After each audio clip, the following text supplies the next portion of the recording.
how much did the companions love the Prophet ﷺ? Right? And when he died, how devastated were they? And in that moment, for them to believe, inna ma'al usri yusra.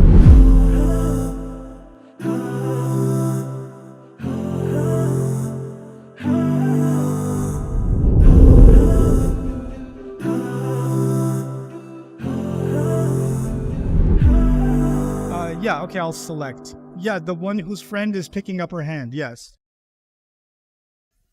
Assalamu alaikum. Alaikum salam. How does sabr and trusting in Allah looks like in practice when you are going through a really difficult time?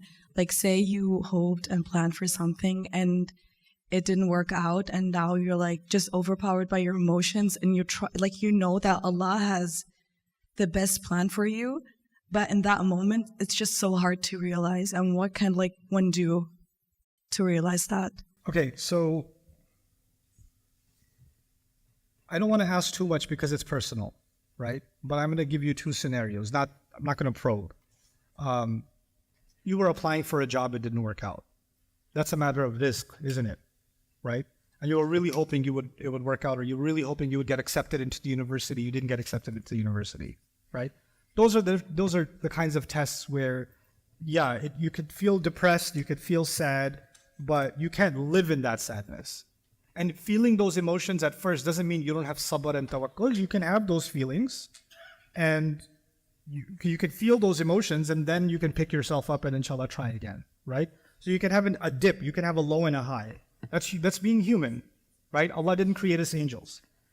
But a lot of times these kinds of questions also have to do with, oh, I had an engagement and it broke off. Or I had a marriage that ended miserably. Or I had, or I didn't want my parents to get divorced and they got divorced. Or something like that, right? Or I wanted my sister is fighting with my parents and she's moving out of the house, and I didn't want her to move out of the house and she moved out of the house. In other words, all of those situations are about people, right? People ending up doing things that hurt us, or people doing things that we wish they didn't do, right? And there, I think the sabr, to me at least, comes from the stories in the Qur'an where people that are much better than us, like Yaqub alayhi salam, had no control over his family. He didn't have any control. Ibrahim alayhi salam is an incredible human being, had no say in his father's choices, right? We cannot control other people's choices. Sometimes those choices hurt us deeply. And those people that were much better than us, they were hurt very deeply. Being kicked out of your house is not an easy thing. Nuh alayhi salam being married to the woman that he's married to is not an easy thing. Asiya being married to Fir'aun is not an easy thing. Musa alayhi salam running away from home is not an easy thing. These people were really traumatized by many terrible experiences, right? But Allah taught us through them that we can only control what is within our grasp, and we have to learn to let go what isn't, right? Because in the end, inna lillahi wa inna ilayhi raji'un, this is what we say when a musibah strikes. Alladhina idha asabatum musibah, inna lillahi wa inna ilayhi raji'un. Whenever something strikes them, they say we belong to Allah, to Him we're going to return. Any problem I'm having, how long is it going to last? Well, as long as I last. I'm not here for that long. And when I think about the grand scheme of things, this problem isn't as big as I think it is. You understand? And of course, Allah has given us hope too. Inna ma'al usri yusran. After every difficulty, there is great ease. Now, you just put yourself in these shoes. How much did the companions love the Prophet ﷺ? Right? And when he died, how devastated were they? And in that moment, for them to believe, inna ma'al usri yusran, because the Qur'an is still there. The Qur'an is still saying with difficulty comes twice the ease. That's what the Qur'an is saying. And they were devastated, they were in tears, they were broken, but their faith allowed them to heal from that and move forward. Right? And Allah created so much ease for the ummah afterwards.